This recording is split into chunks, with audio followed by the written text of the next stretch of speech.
اب اس کے اوپر اللہ تعالیٰ کی طرف سے ایک یونیورسل ٹروتھ آ رہا ہے آیت نمبر 65 میں، فلا وربک، اے نبی مجھے قسم اس بات کی کہ میں تیرا رب ہوں. یہ ہے اظہار محبت. لا یؤمنون، یہ کبھی بھی ایمان والے نہیں ہو سکتے، چاہے یہ کلمہ گو ہوں، اہل قبلہ ہیں، تمہارے ساتھ نمازیں پڑھتے ہیں، قانوناً صحابہ بھی ہیں، لیکن اندر سے انہوں نے منافقت والا رویہ اختیار کیا ہوا ہے، یہ کبھی مومن نہیں ہو سکتے.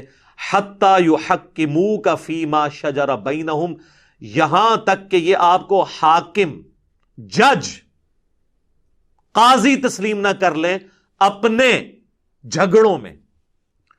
اور صرف قاضی تسلیم نہیں کرنا، ثم لا یجدوا فی انفسہم حرجا، اس کے بعد اگر آپ کوئی فیصلہ کر لیں، کوئی فیصلہ فرما دیں، تو یہ اپنے دل میں بھی اس کے خلاف کوئی تنگی نہ پائیں کہ جی چلو اب پیغمبر ہیں ہم بات مان لیتے ہیں، لیکن دل مطمئن نہیں ہے، ہمارے ساتھ زیادتی ہو گئی ہے، نعوذ باللہ. نہیں، مومن نہیں ہوں گے.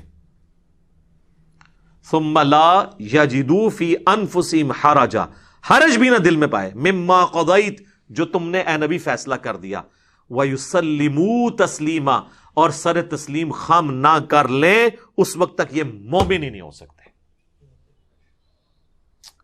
کیا اظہار محبت ہے اور کیا قیامت مضمر ہے اس کے اندر. اس کانٹیکسٹ میں صحیح بخاری اور مسلم دونوں میں حدیث ہے کہ حضرت زبیر رضی اللہ تعالیٰ عنہ اور ایک انصاری صحابی کا جھگڑا ہو گیا پانی کھیتوں کو لگانے کے معاملے میں. نبی علیہ السلام نے وہ جھگڑا جب سنا تو حضرت زبیر کے حق میں فیصلہ کیا. اب وہ ہے صحابی تھا اور منافق بھی نہیں تھا، انصاری تھا، مومن تھا، لیکن اس کے زبان سے یہ الفاظ نکلے کہ نبی علیہ السلام نے اس لیے حضرت زبیر کے حق میں فیصلہ کیا کہ یہ ان کے پھوپھی کا لڑکا ہے، نعوذ باللہ. اب تو یہ سیدھی سیدھی منافقانہ اپروچ تھی.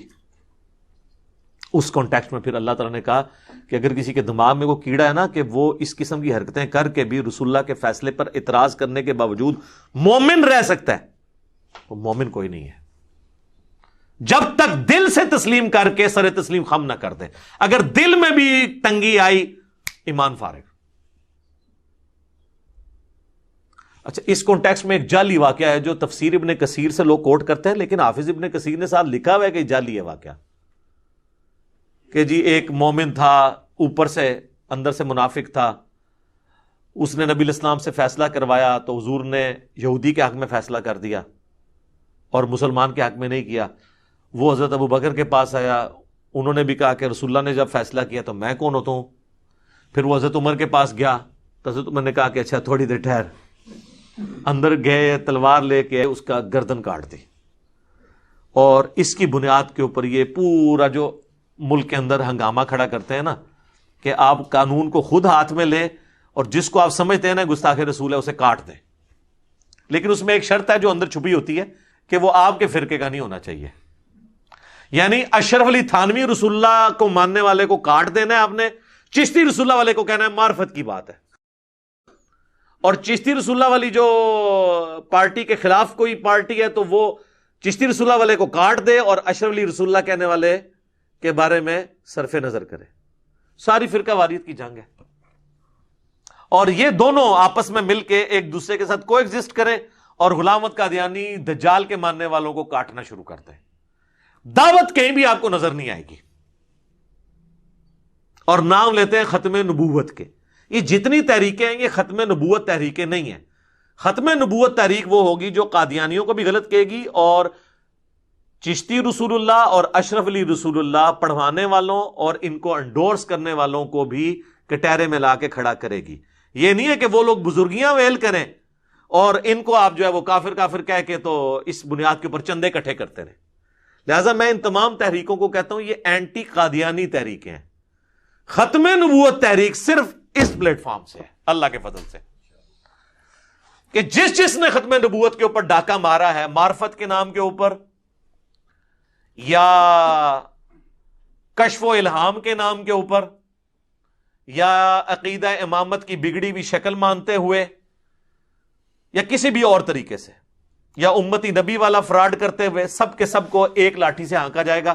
پھر آپ لوگوں تک دین کی بات پہنچا سکتے ہیں. ادروائز تو پھر ظاہر ہے کہ ایکسیپٹنس تو نہیں ملے گی. لوگ کہیں گے جی اپنے گھر کی صفائی کرتے نہیں ہیں, دوسروں کے اوپر بات کرتے ہیں. اور یہی وہ چیز ہے جو قادیانیوں کو اسلام کی طرف نہیں آنے دیتی.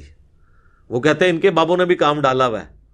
اور میں نے آپ کو بتایا ہے کہ قادیانی جو ہے یہ صوفیوں میں سے نکلا ہوا فرقہ ہے.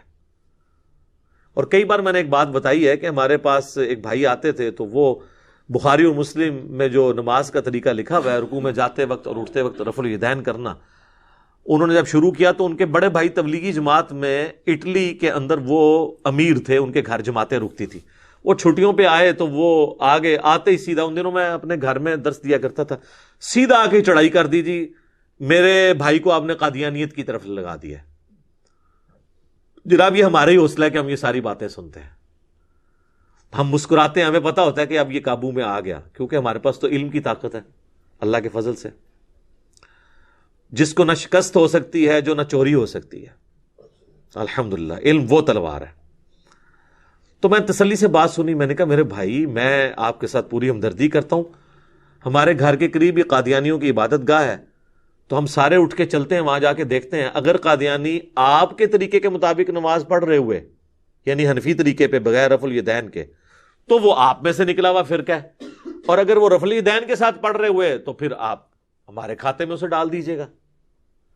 بس اتنی بات کرنے کی دیر تھی. کہتے ہیں نہیں کوئی ضرورت نہیں, اور بات مانی بھی کوئی نہیں, کیونکہ انہیں پتا چل گیا تھا کہ یہ تو پھر ماننا پڑ جائے گا کہ تو یہ ہمارے ہی حنفی بھائی ہیں. تو قادیانی آج کی ڈیٹ میں حنفی ہیں. یہ بعض لوگ جو ان کے چند ایک مسائل پکڑتے ہیں نا, جی فاتحہ خلف الامام میں ان کا یہ عقیدہ ہے, یہ تفردات ہیں. اوورآل وہ حنفی ہیں. حنفیوں میں بھی تو کئی ایک شاخیں ہیں نا. بریلوی کہتے ہیں انگوٹھے چومنے والے کی شفاعت ہوگی, اور وہ کہتے ہیں فقہ حنفی کی بنیادی کتاب فتاوی شامی, جسے رد المختار کہتے ہیں, جو در مختار پہ حاشیہ ہے, اس میں لکھا ہوا ہے. جب ہم دیوبندیوں کو دکھاتے ہیں کہ یہ تو آپ کی مشترکہ کتاب ہے, اس میں لکھا ہوا ہے انگوٹھا چوما کریں, وہ کہتے ہیں جی لکھا تو ہوا ہے لیکن یہ مفتہ بھی ہی نہیں ہے. مفتہ بھی کو تو بعد میں دیکھیں گے. ابن عابدین شامی کو بیدتی کیوں نہیں کہتے, وہ اب اتنا بھاری ہے کہ اسے نہیں کہہ سکتے. تو انگوٹھے چومنے والے معاملے میں بریلوی درست ہیں ایز فار ایز فقہ حنفی از کنسرن. قرآن و سنت کے حساب سے نہ یہ درست ہے نہ وہ درست ہے, فقہ حنفی کے مطابق میں بات کر رہا ہوں. تو اس قسم کے نا لوگ پھر حربے اڈاپٹ کرتے ہیں. تو یہ تو قادیانیوں کی نماز کا طریقہ آپ دیکھ لیں, یہ انہی کے طریقے کے مطابق نماز پڑھتے ہیں. تو جدھر سے نکلے ہوئے ہیں انہی کے طریقے کے مطابق عمل کریں گے نا. یہ وہ آیت تھی جی سورہ النساء کی آیت نمبر 64, جس کے اوپر انہوں نے پورا عقیدہ کھڑا کیا. وَلَوْ أَنَّهُمْ إِذْ ظَلَمُوا أَنفُسَهُمْ جَاءُوكَ.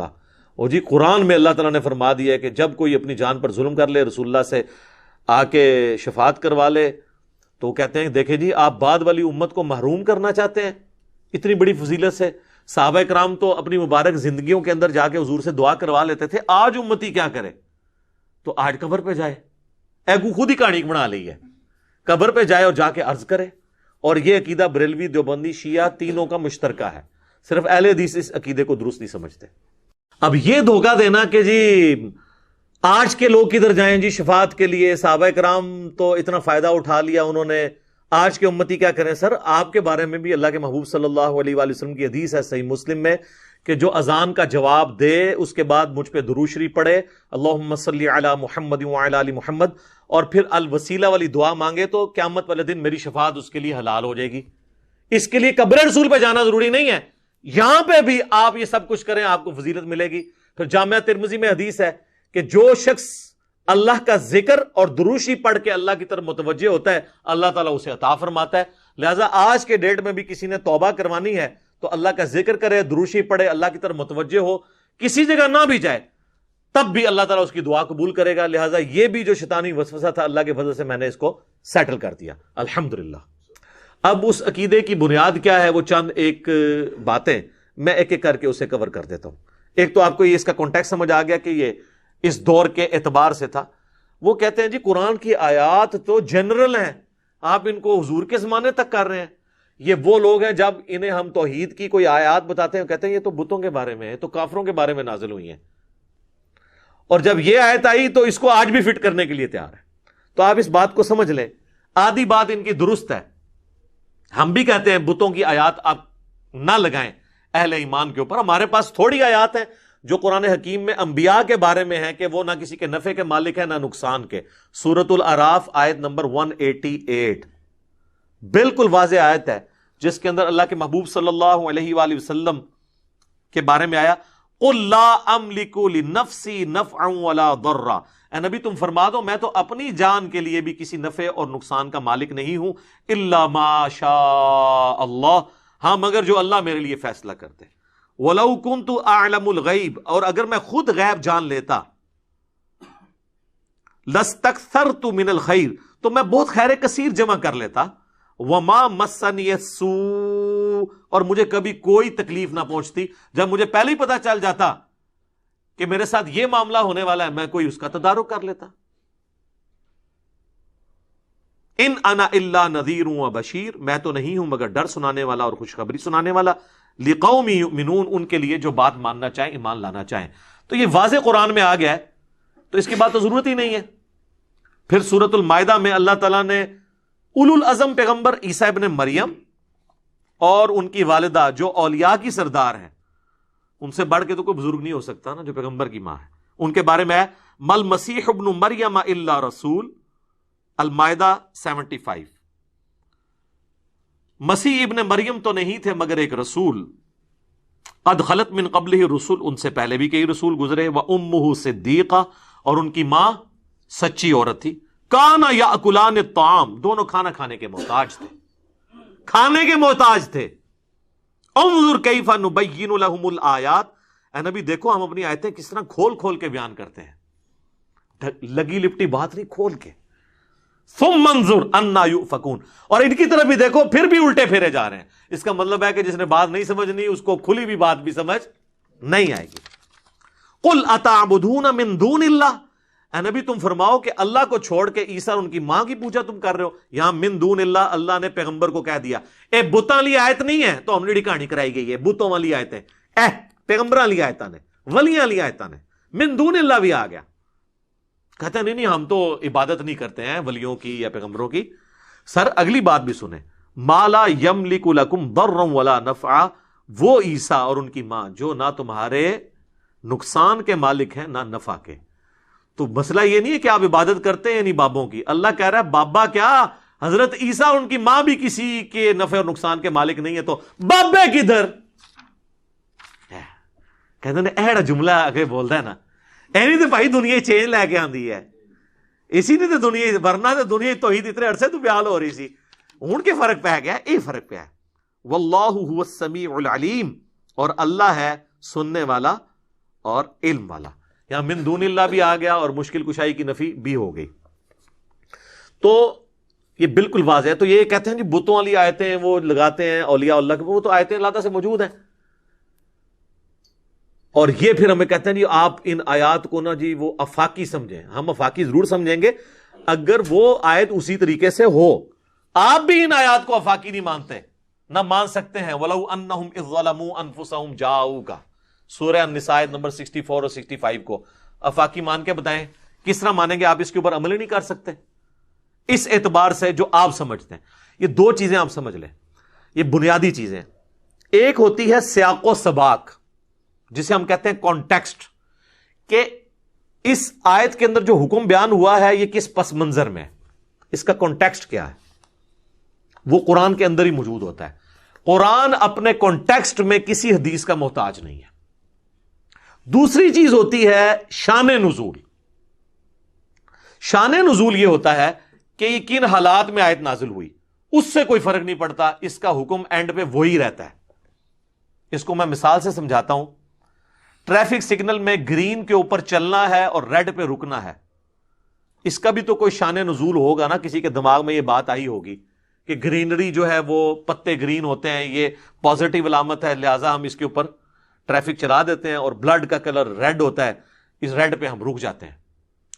اگر اس کی آپ تحقیق کر کے شان نزول ڈھونڈ بھی لیں تو اینڈ ریزلٹ تو وہی رہنا ہے کہ گرین پہ چلنا ہے اور ریڈ پہ رکنا ہے. یہ سمجھتے ہیں کہ شان نزول سے شاید اس کے الٹ رزلٹ نکل آئے گا. مثلا ایاک نعبد و ایاک نستعین کے شان نزول سے یا شیخ عبد القادر جیلانی مدد ثابت ہو جائے. نہیں ہونا پائی، کیونکہ سورہ النساء کی آیت نمبر 82 ہے. اگر قرآن اللہ کے سوا کسی اور ہستی کی طرف سے نازل ہوا ہوتا تم اس میں اختلاف کثیر پاتے کہ پہلے صفحے پہ اور لکھا ہوا ہے اور 300 صفحے پہ جا کے اور لکھا ہوا ہے. اگر پہلے صفحے پہ لکھا ہے نا ایاک نعبد و ایاک نستعین، اب پورے قرآن میں اس کے خلاف کوئی آیت نہیں آئے گی. اس کی تشریح میں آ سکتی ہے جس نے سورہ المائدہ میں آیا وَتَعَاوَنُوا عَلَى الْبِرِّ وَالتَّقْوَى وَلَا تَعَاوَنُوا عَلَى الْإِثْمِ وَالْعُدْوَانِ. نیکی پرہیزگاری کے کاموں میں ایک دوسرے کی مدد کرو، برائی میں نہ کرو. ظاہری اسباب آپ اختیار کر سکتے ہیں، اس میں تو حکم ہے. وہ مفتی اکمل صاحب نے کتاب لکھی، اس میں لکھتے ہیں کہ کیا امی سے روٹی مانگنا بھی شرک ہے؟ یہ بھی اللہ سے مانگنی چاہیے. دیکھو بھئی قرآن کہہ رہا ہے مانگو امی سے روٹی وَتَعَاوَنُوا عَلَى الْبِرِّ وَالتَّقْوَى، لیکن اما مر جائے پھر تری روٹی انہیں تو دینی، یا قبر ہی ٹر جائے، یہ سامنے موجود نہ ہوئے. یہ غائب میں پکارنا اللہ کے ساتھ خاص ہے، اور یہ اس لیول کا خاص ہے کہ اللہ تعالیٰ نے سورہ النمل میں یہ عقیدہ امت کو دیا ہے کہ جو اللہ کے سوا کسی ہستی کے بارے میں عقیدہ رکھتا ہے خدا اس کو بنائے بیٹھا ہے. پھر وہ ہاں جی امن یجیب المضطر اذا دعا، بھلا بتاؤ تو کون ہے جو تکلیف میں گھرے ہوئے شخص کی فریاد کو سنتا ہے. وَيَكْشِفُ السُّوءَ، اور اس سے اس کی برائی دور کر دیتا ہے. وَيَجْعَلُكُمْ خُلَفَاءَ الْأَرْضِ، اور تمہیں اگلوں کا خلیفہ کرتا ہے زمین پہ، تمہارے ماں باپ کے مرنے کے بعد تمہیں، تمہارے مرنے کے بعد تمہاری اولاد کو. اِلَٰهٌ مَّعَ اللَّهِ، کیا اللہ کے ساتھ کوئی اور الہ بھی ہے جو یہ کام کر سکے؟ قَلِيلًا مَّا تَذَكَّرُونَ، لیکن تم بہت کم ہی نصیحت حاصل کرتے ہو. کہتے ہیں جی منع کدھر ہے؟ یہ منع ہے جی سورہ نمل کی آیت نمبر 62 میں.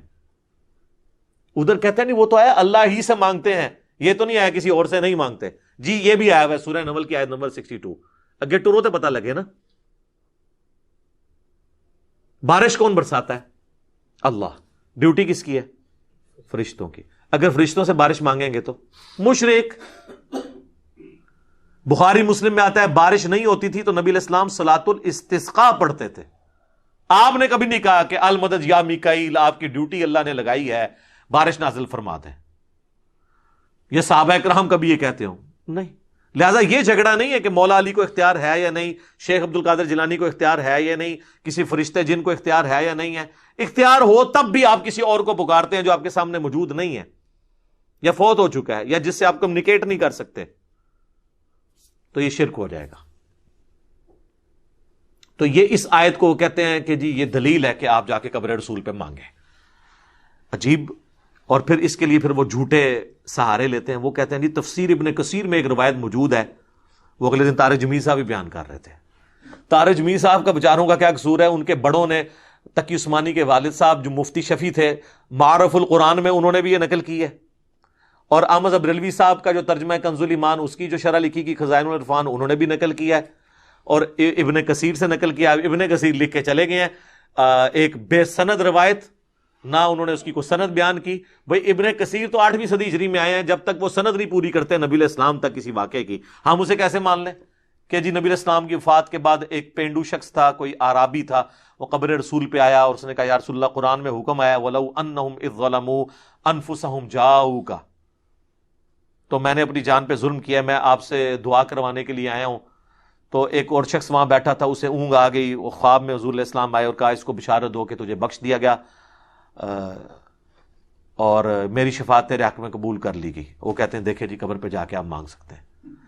لکھی کہاں ہوئی ہے؟ وہ کہتے ہیں روایتوں میں آیا ہے. اور کوئی تھوڑا سمجھدار ہے وہ کہتا ہے جی اس طرح کی ایک روایت مصنف ابن ابی شیبہ میں موجود ہے. کڈو جی المصنف ابن ابی شیبہ میں روایت ضرور موجود ہے، لیکن سر وہ روایت ضعیف ہے، مالک الدار والی. اس میں آمش مدلس ہیں اور ان سے روایت کر رہے ہیں اور سما کی تصریح نہیں ہے، منقطع روایت ہے. صحیح مسلم کے مقدمے میں امام مسلم نے لکھا ہے کہ مدلس کی آن والی روایت سما کی تصریح کے بغیر ضعیف ہوگی جب تک وہ حدثنا یا اخبرنا بیان نہیں کرے گا. وہ ان سے روایت کر رہا ہے، یہ روایت ضعیف ہے مالک الدار والی کہ وہ حاضر ہوئے قبر رسول پہ وَلَوْ أَنَّهُمْ إِذْ ظَلَمُوا أَنفُسَهُمْ جَاءُوكَ، پھر انہیں اونگ آ گئی. نبی علیہ السلام خواب میں آئے، فرمایا عمر کو جا کے میرا سلام کہنا اور اسے کہنا کہ سختی نہ کرے، ان قریب اللہ تعالیٰ تمہیں سراب کرے گا. اور یہ پیغام کس کو جا کے دے رہے ہیں؟ حضرت عمر کو. جعلی روایت ہے.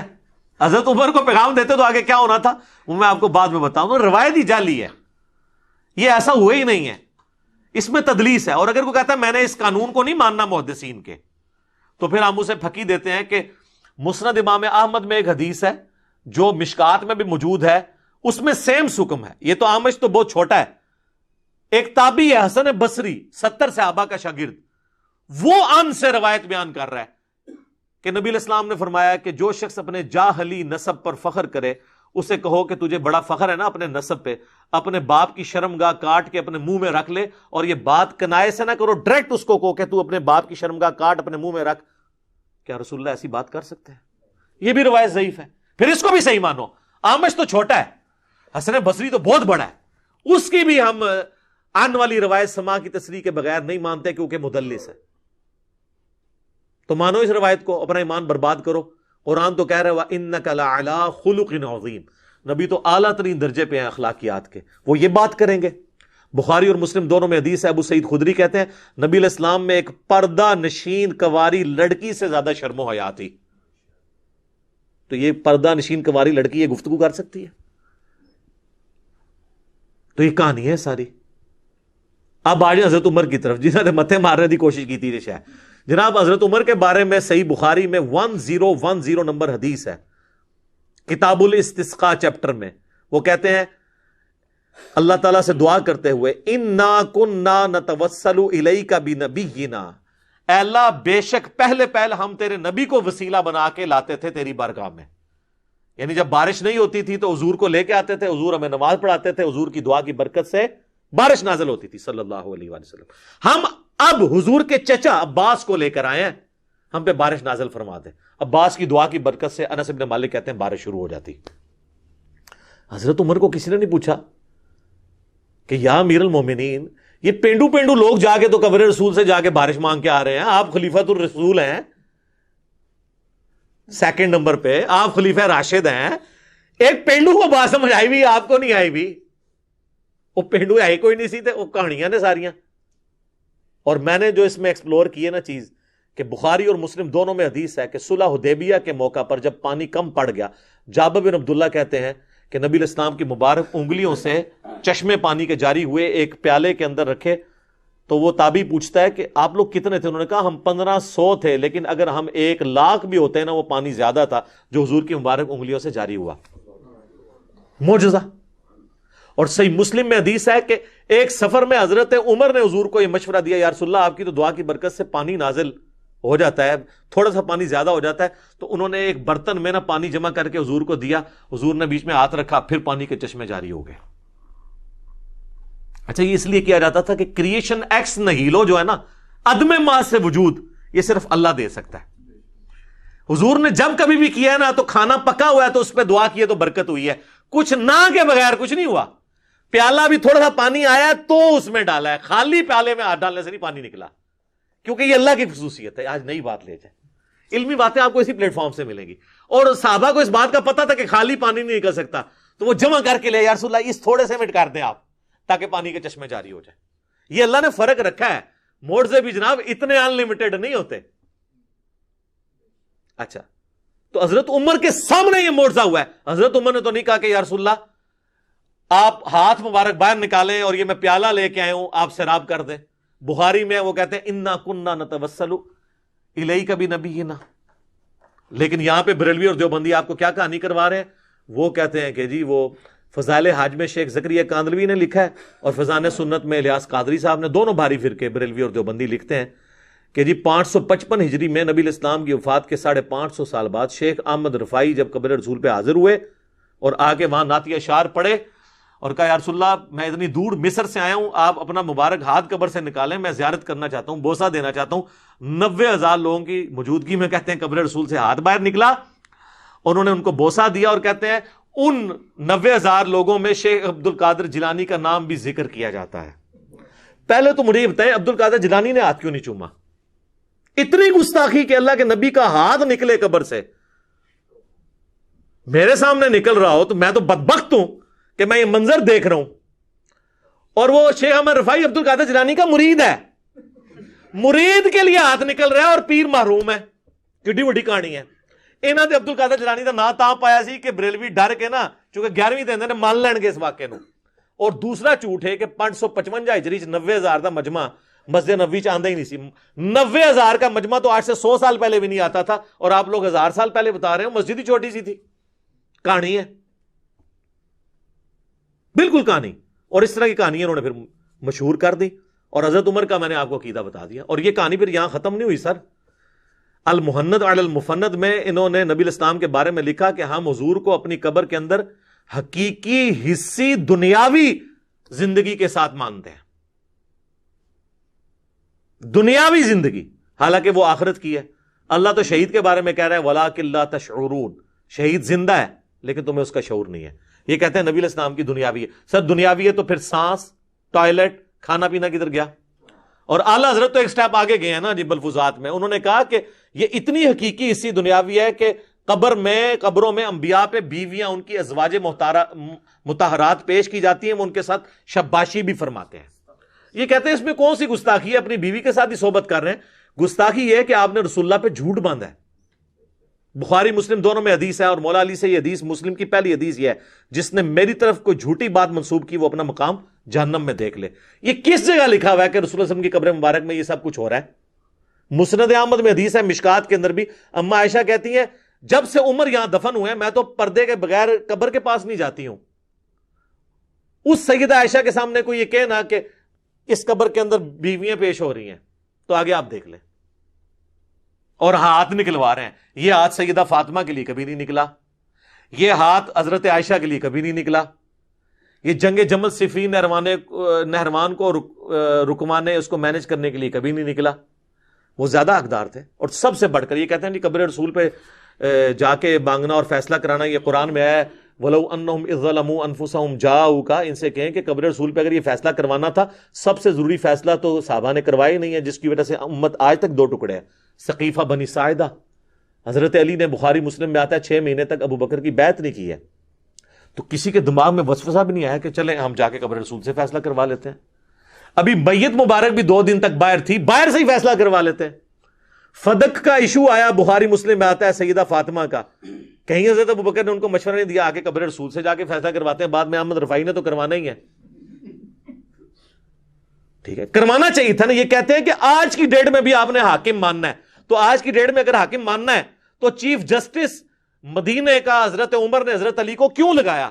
مدینہ شریف کے فیصلے تو قبر رسول پہ ہونے چاہیے تھے نا. آئے ہائے کیسی پکی ہے. چلو رومن اور پرشین امپائر تھے ٹھیک ہے، اور رومن امپائر دے ہوتے ابن مسعود نو لا چھڑیا ابو درداء کو، اور پرشین امپائر پہ ابن مسعود کو. مدینہ میں چیف جسٹس کیوں لگایا حضرت علی کو؟ قبر رسول سے فیصلے ہوتے نا. یہی کہہ کے جی یہ آپ کو فیصلوں میں حاکم نہ مان لیں تو یہ خود بھی نہیں مانیں گے. وہ کہیں گے نہیں کمیونیکیشن نہیں آج ہو سکتی. تو اگر آپ خود بھی نہیں اس کمیونیکیشن کو ماننے کے لیے تیار، اور الٹا جو بندہ آپ کو سمجھاتا ہے کہتے ہیں گستاخی کر رہے ہیں. گستاخی تو آپ کر رہے ہیں، رسول اللہ کے اوپر جھوٹ باندھ رہے ہیں. اور صحابہ کرام تو حضور کی زندگی میں یہ عقیدہ نہیں رکھتے تھے.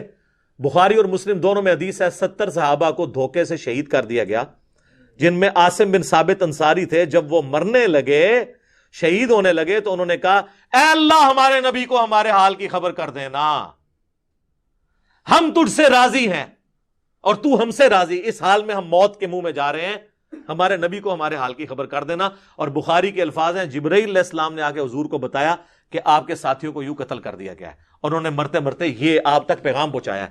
انہوں نے حضرت جبرائیل کو بھی نہیں کہا، اللہ کو کہا، اور اللہ نے جبرائیل کو بھیجا. جب حضور دنیا میں موجود تھے تو صحابہ یہ نہیں کہتے تھے وَلَوْ أَنَّهُمْ ظَلَمُوا أَنفُسَهُمْ جَاءُوكَ تو یا رسول اللہ انظر حالنا. نہیں، جب سامنے ہوں گے پھر آپ کریں گے. کہتے ہیں جی بخاری میں حدیث ہے ایک صحابی کی پنڈلی ٹوٹ گئی، حضور کے پاس آیا تو آپ نے ہاتھ پھیرا. اور یار معجزات کو آپ بعد کی زندگی کے ساتھ کیسے کر رہے ہو؟ اور اگر آپ یہ مانتے ہو تو ٹھیک ہے، اپنی پنڈلی پھر تیار ہو توڑوانے کے لیے. جناب کروڑوں لوگوں کا اگر عقیدہ ٹھیک کرنے کے لیے کسی عاشق رسول کو اپنی پنڈلی توڑوا کے قبر رسول پہ جا کے ٹھیک کروانی پڑتی ہے تو آ جاؤ. یہ جب بات کریں گے نا تو کہیں گے جی پھر آپ کعبے چلے جاؤ، اللہ سے کروا لو. بھئی اللہ کا تو دعویٰ ہی کہیں نہیں ہے، اللہ نے تو دنیا اسباب کے ساتھ جوڑی ہے. کعبے بھی کرین ڈگی سی نا، اس کعبے تے اس تو بہت بڑا کام ہوا ہے. یزید پلید نے خانہ کعبہ شریف دی حرمت پر مال کی ہے، صحیح مسلم میں موجود ہے. دنیا کو اللہ نے بقدر ایفرٹ چھوڑا ہوا ہے. اللہ کا کہیں آپ کا یہ دعویٰ ہے کہ بزرگوں کی ڈیوٹیاں ہیں، فلانے کی ڈیوٹی ہے، تو قبر رسول صلی اللہ علیہ وآلہ وسلم پہ جا کے اپنی پھر پنڈلی کی ہڈی کو ٹھیک کروا کے بتائے. اگر یہ ہڈی توڑوا کے ٹھیک کروانے سے کوئی معاملہ عقیدے کا کسی کا درست ہوتا ہے تو یہ تو کہتے ہیں ہم حضور کے لیے جان دینے کے لیے تیار ہیں. ایک پنڈلی کی قربانی کرے نا کوئی عالم دین، کوئی عاشق رسول، سب سے بڑا عاشق رسول ڈھونڈے. ہڈی ہم نہیں توڑتے، ہمیں تو رحم آئے گا کسی مشین پہ توڑوائیں گے. اور اس کے بعد لائیو بلائیں گے کیمرہ مینوں کو، تمام میڈیا کے لوگوں کو اور انٹرنیشنل میڈیا کو، اور ہم لوگ کہیں گے ہاں جی آپ کریں. بالکل جعلی باتیں. اب اس میں کئی ایک باتیں اور کر سکتا ہوں، وہ تو باتیں نہ ختم ہونے والی ہیں. میں نے کوشش کی ہے کہ اس طرح کی چیزوں کو کور کروں. اس طرح وہ کہتے ہیں جی صحیح مسلم میں حدیث ہے، ایک صحابی حضور کو وضو کرواتے تھے، آپ نے کہا مانگ کیا مانگتا ہے؟ سل ربیہ. تو حضور سامنے موجود تھے. تو آج بھی ہمارا کوئی مسئلہ ہم حضور کے سامنے لے کے جائیں گے. انہوں نے کہا یا رسول اللہ جنت میں آپ کا پڑوس مانگتا ہوں. آپ نے فرمایا پھر کثرت سجود سے میری مدد کر، یعنی خود تو سیدھے راستے پہ چل، زیادہ نفلی عبادت کر، میری دعا تیرے لیے کارگر ہو جائے گی. آج یہ ہمیں شعر سناتے ہیں جی آج لے ان کی پناہ، آج مدد مانگ ان سے، پھر نہ مانیں گے قیامت میں گر مان گیا. اور وہ کہتے ہیں قیامت میں تو حضور کے پاس ہی جانا. جی جانا ہے جناب، کیونکہ آپ علیہ السلام سامنے موجود ہوں گے. آج بھی نبی علیہ السلام سامنے موجود ہوں، ہم سب کچھ آپ کے سامنے ہی جا کے پیش کریں گے. کس بات کو کس طریقے سے جوڑتے ہیں؟ اس طریقے سے اگر آپ آؤٹ آف کانٹیکسٹ چیزوں کو جوڑیں گے پھر تو یہ بڑی زیادتی والی بات ہو جائے گی. باقی اس میں کئی اور باتیں بھی کی جا سکتی ہیں، لیکن اب وقت ہمارا چونکہ درس کا مکمل ہو چکا ہے، میرے خیال ہے میں نے اتنی باتیں کر لی ہیں، عقل والوں کے لیے اتنی گفتگو کافی ہے. بار میں نے ڈیٹیل کچھ ویڈیوز ریکارڈ کرائی ہیں، ان کا میں حوالہ دے دیتا ہوں. وسیلے کے نام پر دھوکہ. وسیلے کو ہم بھی مانتے ہیں، لیکن وسیلہ اور غیر اللہ سے مدد مانگنا یہ زمین اسمان کا فرق ہے. ایک اور لیکچر ہے مجھے تم سے شرک کا خوف نہیں. ایک اور لیکچر ہے قصہ موسیٰ اور خضر. اور ایک ہے تخت بلقیس. کہتے ہیں بندہ لبو جن نے وہ سارا تخت بلقیس بندہ لب لیا ہے، بے فکر ہو. وہ اللہ نے ایک بندہ بھیجا ہے جس نے بندہ لب لیا ہے، تو عقیدہ بھی صحیح کرنے واسطے. اور ایک اور ہے لیکچر حضرت اویس کرنی کے اوپر. وہ کہتے ہیں جی ایک روحانی سلسلہ چلتا ہے، اس کے ساتھ یہ معاملات ہوتے ہیں.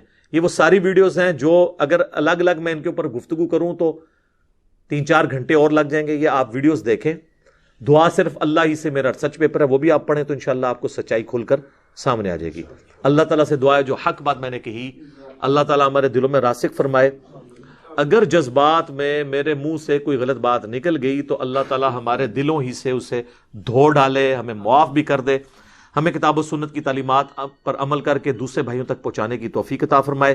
سبحانک اللہم و بحمدک اشہد ان لا الہ الا انت استغفرک و اتوب الیک وما علینا الا البلاغ